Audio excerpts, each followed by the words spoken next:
Hi everyone, and hello and welcome to another Royal Voluntary Service event today. My name is Vanessa Wright, and I'm delighted to be hosting another festive Christmas nature journaling session with you all today. So I would love to hear where you're joining me from and what sort of wintry weather you might be having where you are. It's actually really beautiful here today in St Albans and the sun is shining, so I hope it's not too bright on the screen, but it is nice to have a bit of sunshine, isn't it?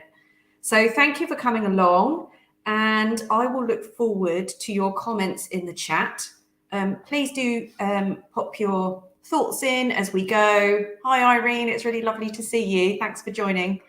And in today's bite-sized lunchtime slot, we will use prompts from the natural world, which informs so many of our traditions and inspires our memories, which we associate with this time of year. So what we're going to do, if you didn't join us last week, I'll just give you a quick update of what we're going to do. If you did, we're going to have another, we're going to use our Advent calendar and we will draw a lucky dip for which boxes I will open today.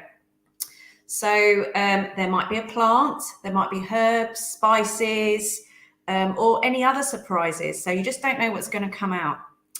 But what I would love for you to do is, as I draw out a prompt from the box, I'd love to hear any traditions that you associate with the item or any memories which are inspired or come to mind when you think of those things.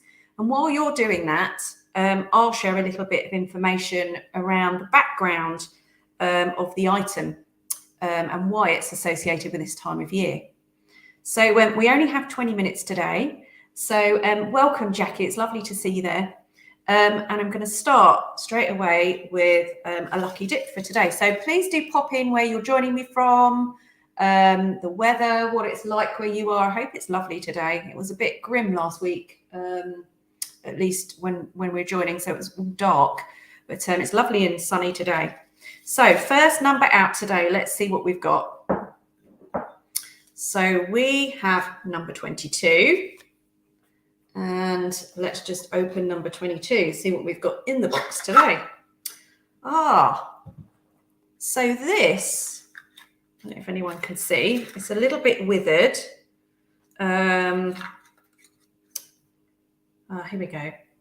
So we've got some withered berries on this stem. And this, for those of you who can't really see the detail, this is a little bit of yew tree. I don't know, what do you think of when you think about the yew? So just to give you a little bit of background about the yew tree, as the solar year draws to a close, the yew tree represents the final day of the solar year. It's associated with the death of the old year and a connection to the next life, and it's associated with immortality and longevity. Lorinda, that's a beautiful name. You love yew trees. Yeah, I don't know about you, but you often see a lot of yew trees around graveyards, which is where I got this little snippet from. And I always think they're really lovely, and they have a female and a male tree, and I'm not sure which one's which, but certainly the one that I took a cutting from had the berries on. So one has the berries and one doesn't. So yes, they do have poison berries, Liz. Thank you for joining. And yes, they are very frequently planted in churches, which again, I think is really lovely when you think about saying goodbye to the old and the new and welcoming in the new, that sort of transition. They're quite symbolic. So yes, that's the first one for today, is the yew tree. And what I'd love you to do is, as you're popping in your comments, think about what it might prompt, what it makes you think of. So Liz, you've put in churches. Maybe there's a specific church that you have in mind, and there might be reasons why you go there. So again, that could be a really lovely prompt to go away after the session and just write a little bit about the yew tree, where you are when you see the yew tree, or perhaps it might inspire you to go out to a graveyard and have a look for one. And maybe even just sit under the yew tree or sit on a bench near the yew tree and just see what wildlife is kind of populating in the yew tree. I often see goldcrests. They're one of our tiniest birds, and they often love a yew tree. They love conifers, so you often do see little goldcrests, and you can hear them like a tinkling triangle in the tree. So that could be a nice little prompt, either to inspire you to go and sit quietly in a cemetery or around a church, have a look what might be under a yew tree, or think about memories of churches planted to ward off evil spirits. Yes, that's right, Kevin. Thank you for joining. So that's our first one for today. So next out, the bowl, the magic bowl. Let's see what number we're going to get now. So next up, we have number 9. So number 9.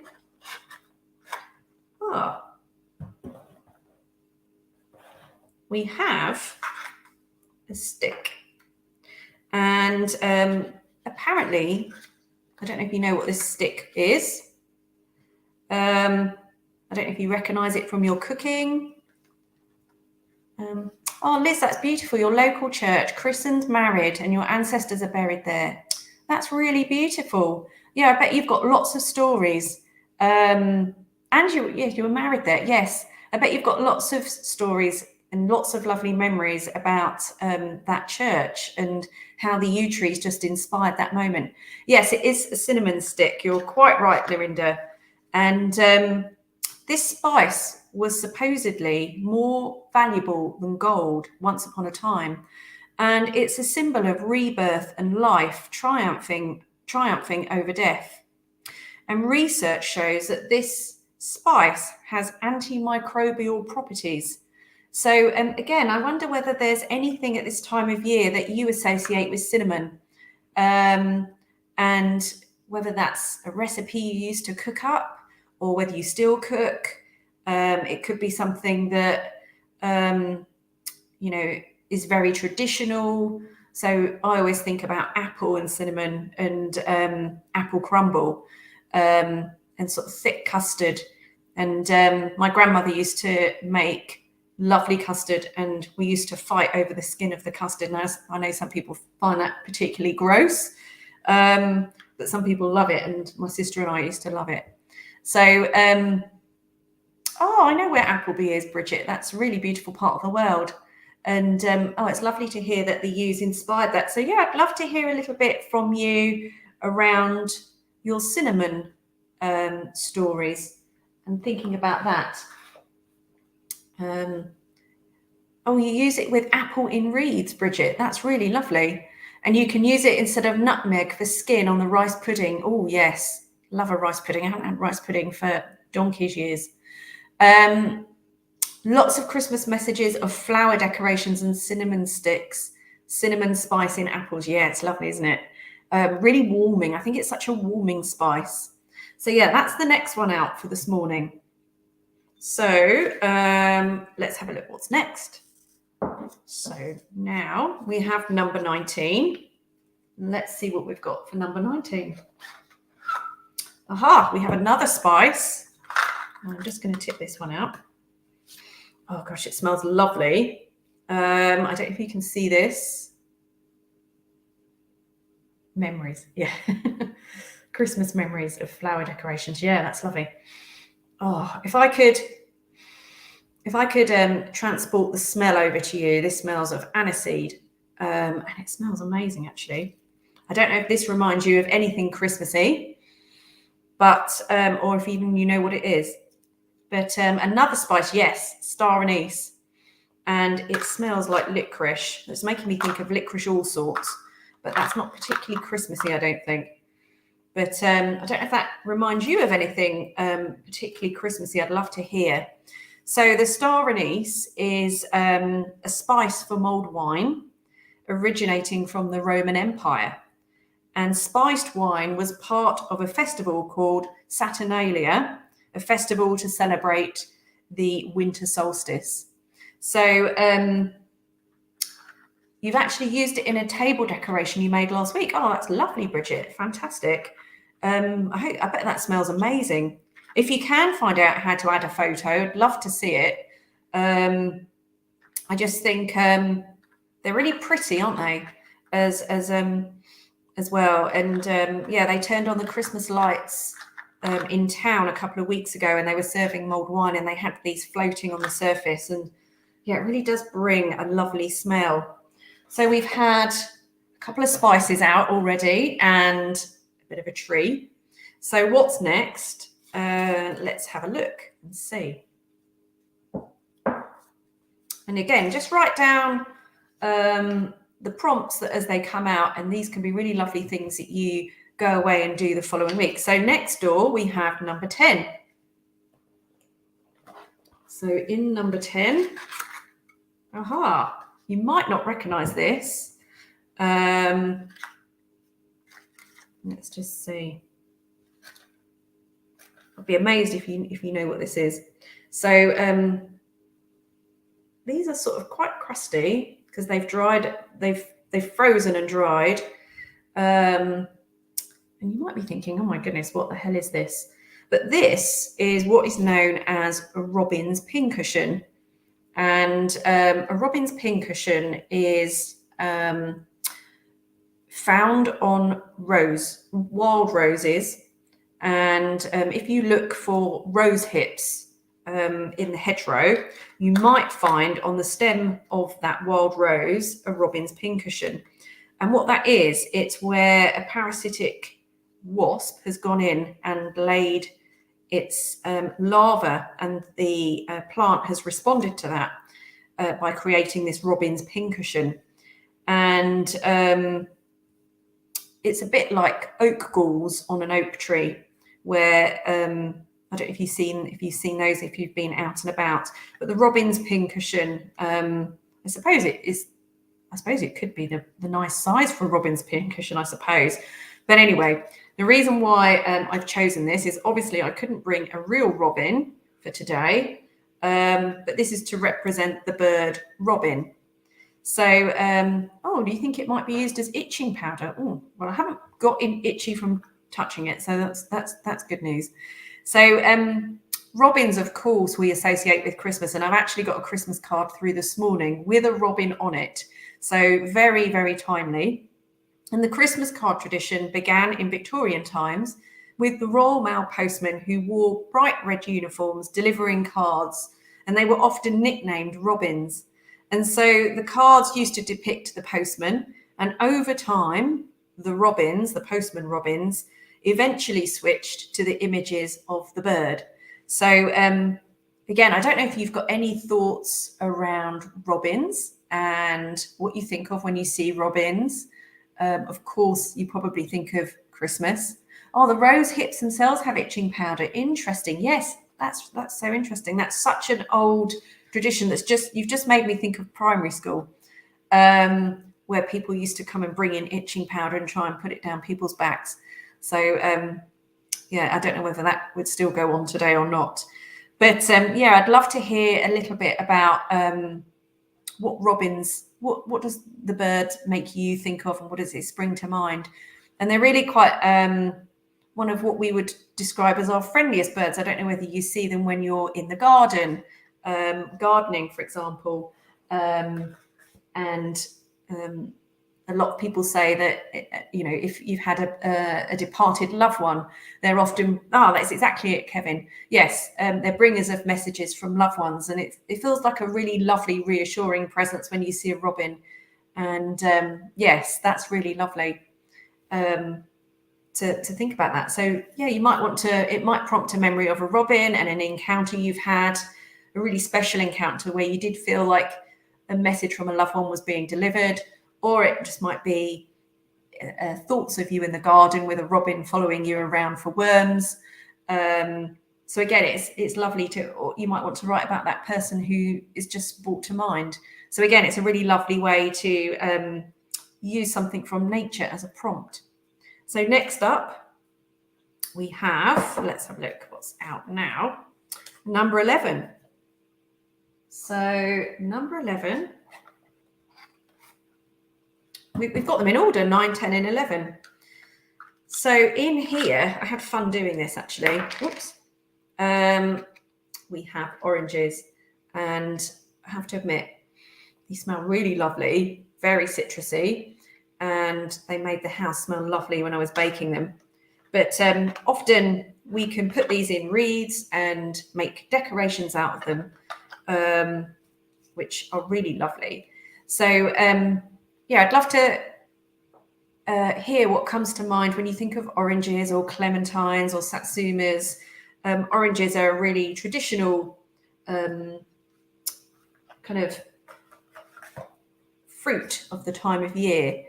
And so it was said that oranges were to represent a gift of gold from St. Nicholas when he would throw bags of throw bags of gold through windows into stockings hanging on the fireplaces of children. So again, I don't know whether you were whether you had this when you were young, but certainly I had clementines in the bottom of my Christmas stocking, and that's meant to represent gold and St. Nicholas throwing the gold into stockings when you were younger. And I had no idea. I just thought it was mum finding ways to make the stocking look more full and trying to make a fun way of getting us to eat more fruit. But there you go. It is actually traditional to give oranges at this time of year. And I think they're really lovely when you see them in wreaths because they add such lovely colour. And you're, Jackie, thinking about making marmalade. And yeah, that's a real talent and skill to be able to do that. Perhaps it's making you think about doing that with somebody, and you know, that's lovely. Oh, you've made some as well, Bridget, along with lemons, limes and apples. Wow, that's fabulous. Christingles, yes. Oh, that's really nice. And chopping Seville onions for marmalade. Another marmalade thought there going on. And I wonder if you made that marmalade with anyone, Jackie and Bridget, and yes, in the toe of your Christmas stocking. Yes, orange light at Christingle, Liz. That's beautiful. Yeah, so I really like that one. You know, you could go off in all sorts of directions, you know, opening Christmas stockings, cooking, wreath making, decoration making. So yeah, there's lovely ways of thinking about that prompt. And I think we've just got time for one more, which means we're still on track to do 6 this week, which is good. So we have number 14. So in here, we have nuts. I've got the nut selection. I've got walnuts, hazelnuts, almonds, and I don't know if this brings anything to mind around Christmas for you, whether it prompts any Christmas memories, traditions. So nuts for me remind me of my dad, and he used to have a lovely pair of proper nutcrackers. We always have to stand back because the shells used to splinter everywhere. But yeah, that's really a lovely memory there, just prompting me to think about Dad. And so why are these important at Christmas? So nuts were interpreted as a sign of the Trinity. The outer husk is bitter, representing the flesh of Christ, the shell to symbolize the strength of faith, and the wood of the cross, while the sweet nut inside represents the soul. So again, I had no idea that this had such, you know, was steeped in such tradition, particularly around Christianity. And I wondered whether any of you had any thoughts around nuts. We never had nuts at any other time of year, but for some reason we always had them at Christmas. And yeah, you always thinking about your dad loved cracking nuts as well, Liz. That's really lovely. And the memory of picking hazelnuts off the trees as a child. Oh, that sounds a lovely memory, Jackie.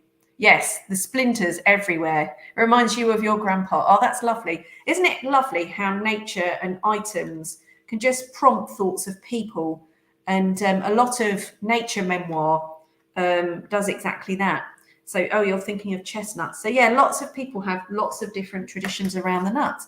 And a bowl of bits at Christmas and the nutcrackers laid on top. Absolutely, yes. Trying to bust your way into them Brazil nuts were his favourite. Yes, my dad used to like those too. Yes, so I hope you've enjoyed those 6 Christmas prompts on the Advent calendar for today.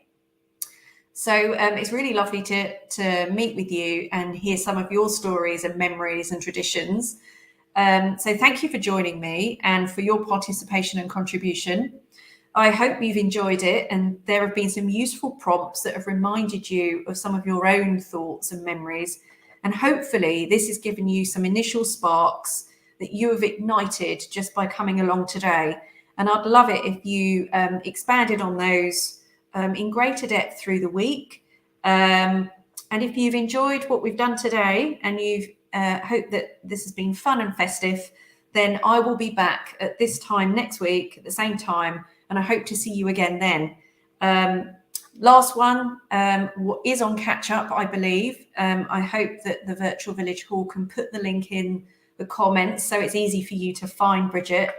And yeah, so hopefully by this time next week, we'll have got through all 24.